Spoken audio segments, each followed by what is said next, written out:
Welcome back to the channel where darkness is not feared, but explored. In today's chilling descent into forbidden lore, we reveal the terrifying truths behind the 7 princes of hell, the elite rulers of infernal realms, each embodying one of the 7 deadly sins and commanding legions of damned souls.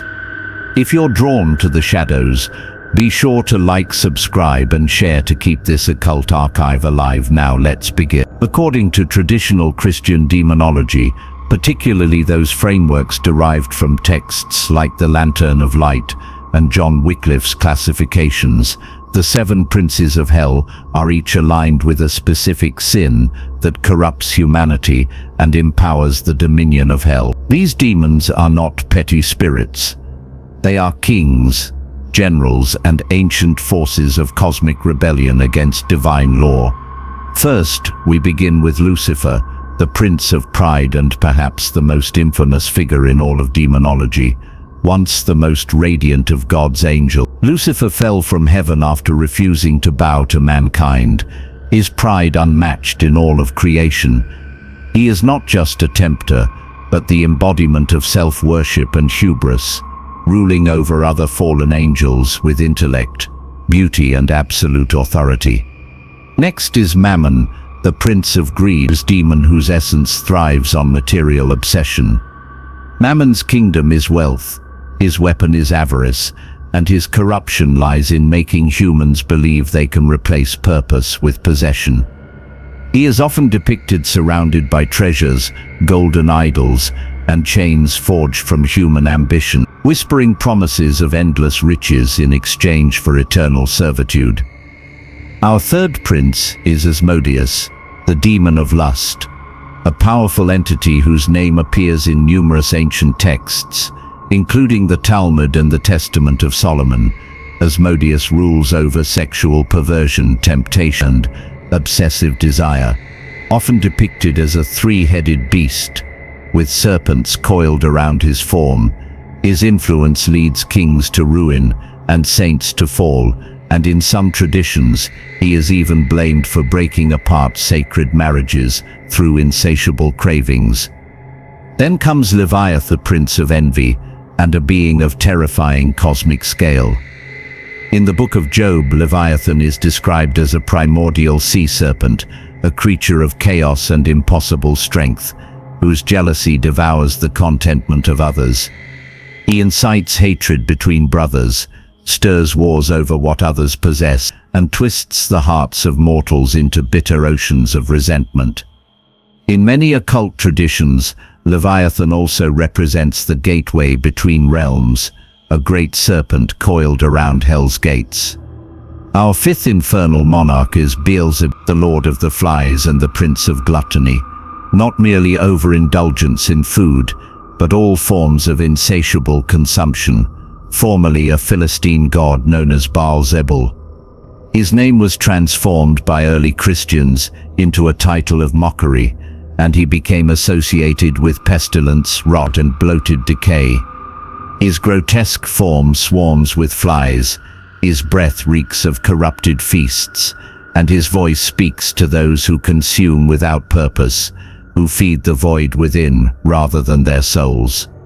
The 6th prince is Satan himself, sometimes confused with Lucifer, but distinct in many medieval and occult writings.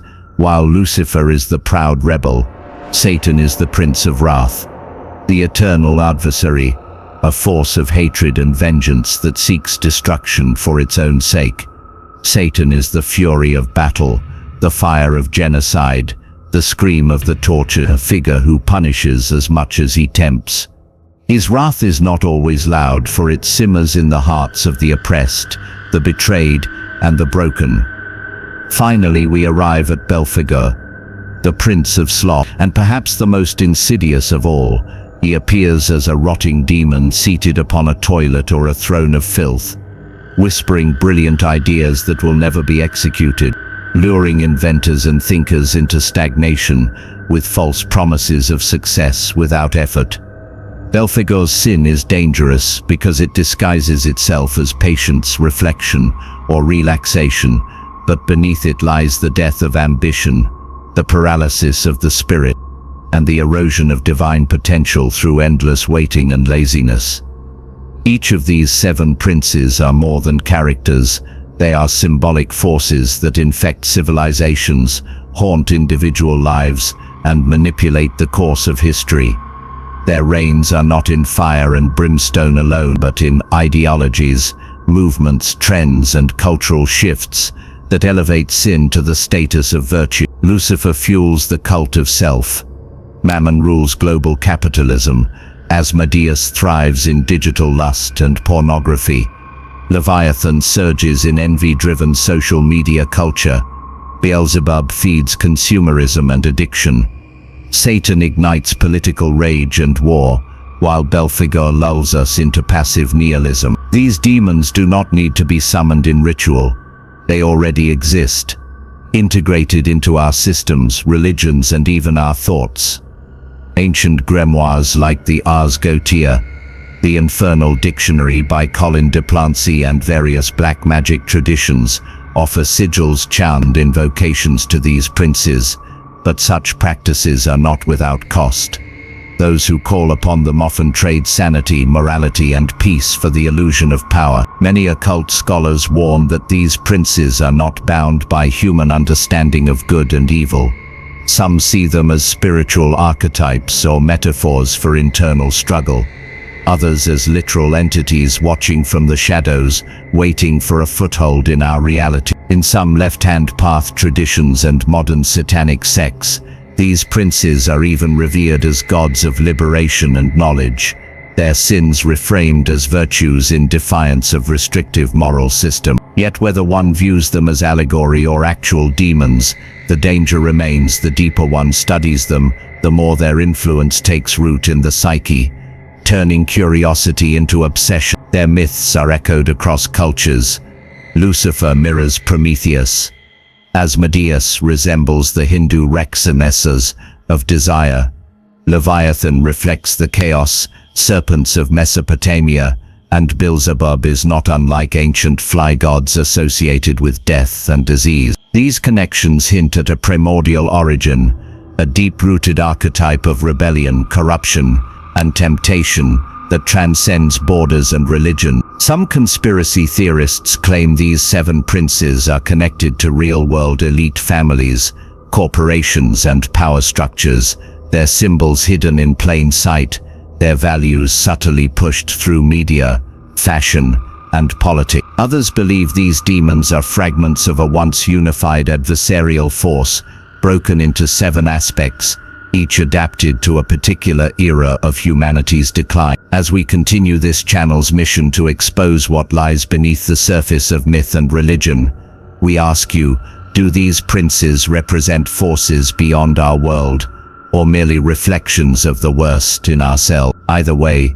their power is undeniable, and their stories, ancient or modern, continue to influence human behavior in terrifying ways. Stay alert, stay curious, and beware the sins that wear a crown. And yet the question remains, why do these princes endure, their names whispered in shadowed corners of occult manuscripts, their symbols etched into the subconscious of our culture? The answer may lie in their adaptability, their grotesque ability to evolve with us, not as foreign invaders, but as internal parasites feeding on the rot of our souls. As civilization has advanced, so too have their masks.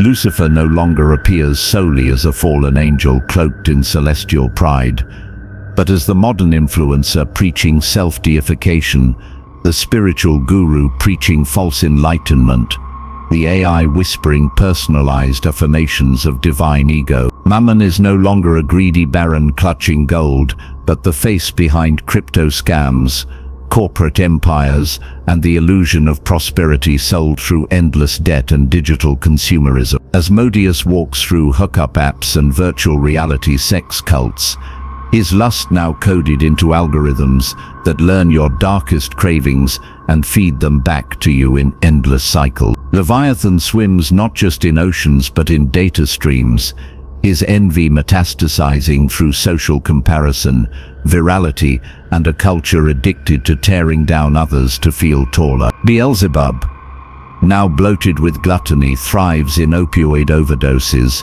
fast food cults, and binge media consumption. His feast is endless, his hunger insatiable. Satan, no longer a horned tormentor with a flaming pitchfork, manifests in the moral rage of ideological purity, cancel culture and terrorism. He is the god of righteous destruction, the whisper that says burning it all down is just. And Belphegor, subtle and sinister, dwells in the passive scrolling, the false productivity apps, the coming soon energy that never manifests into action. He's the king of distractions, the prince of potential never realized. But beyond their modern shells, something deeper lurks. These are not mere psychological archetypes, but multi-dimensional intelligences. If one believes the darker strands of demonology, some occultists claim the princes exist on overlapping planes of consciousness, accessible through deep meditation, forbidden rites, or certain entheogenic substances that peel back the illusion of reality. Others report dreams and visions of these entities during states of sleep paralysis, astral projection, or near-death experiences, encounters marked by overwhelming emotion, mental fragmentation, and a feeling that something ancient is watching, waiting. Ritual magicians across centuries, from the Renaissance alchemists to modern chaos magicians, have warned that invoking these beings does not bring control, only attention.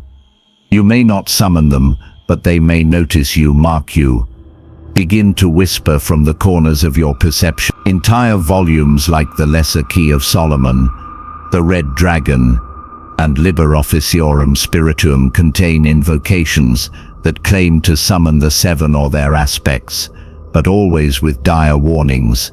The exchange is never balanced. What they offer is always wrapped in illusion, power, pleasure, wealth, knowledge, but beneath it lies entropy, decay, and spiritual erosion. Some claim that each prince is tied to a celestial or astrological alignment, their power waxing and waning with planetary shifts, solstices, eclipses, and blood moon. In certain sects of left-hand path belief systems, each prince represents a step in the initiate's descent and ascent, a spiritual inversion where sin becomes sacrament and the soul is reforged through transgression. This belief holds that only by embracing the shadow fully, pride, greed, lust, envy, gluttony, wrath, and sloth, can one dissolve the ego and reassemble the self into something beyond morality.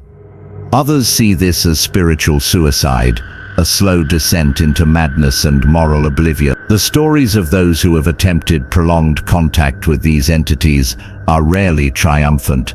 Cases of psychosis, spontaneous physical ailments, possession phenomena, and complete identity loss are common in the annals of fringe demonology. Some claim to have met avatars of the princes in dreams, in strangers who speak in riddles, in mirrors at midnight, or in sudden irrational fears and obsessions that bloom overnight without cause. These are not coincidences, they insist, but evidence that once you study them, they study you in return. What makes the seven princes especially terrifying is their symbiotic relationship with human nature. They do not force corruption, they offer it, echoing your own desires, dressed in just enough truth to be believed. In literature, film, and modern art, they are eternal, recycled endlessly. Lucifer in Paradise Lost, Mammon in The Merchant of Venice, Asmodeus in The Exorcist, Leviathan in Hellraiser, Beelzebub in Lord of the Flies, Satan in The Devil's Advocate, Belphegor in countless urban legends and horror series. And while religion tries to name them, bind them, and cast them out, secular culture unknowingly worships them, dressing their sins in glamour, self-empowerment, indulgence, justice, and rest. The symbols of these princes are increasingly co-opted in fashion, music videos, and corporate logos, often without knowledge of their deeper implications.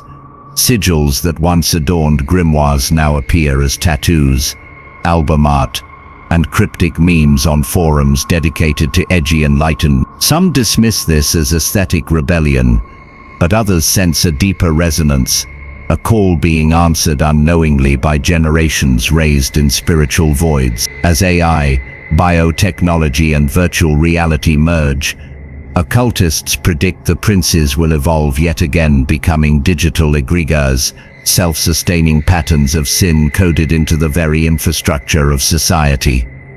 Lucifer will be the voice of your AI assistant, Mammon the decentralized crypto AI mining your soul for dopamine, Asmodeus the avatar in adult metaverses, Leviathan the algorithm deciding who you envy today, Beelzebub the endless autoplay, Satan the violent upheaval of systems, and Belphegor the quiet killer of initiative. These aren't predictions, they're blueprints already in motion. So what then is the defense? Is knowledge of these entities protection, or the first step toward corruption? Many ancient traditions argue that only through awareness, ritual discipline, and moral clarity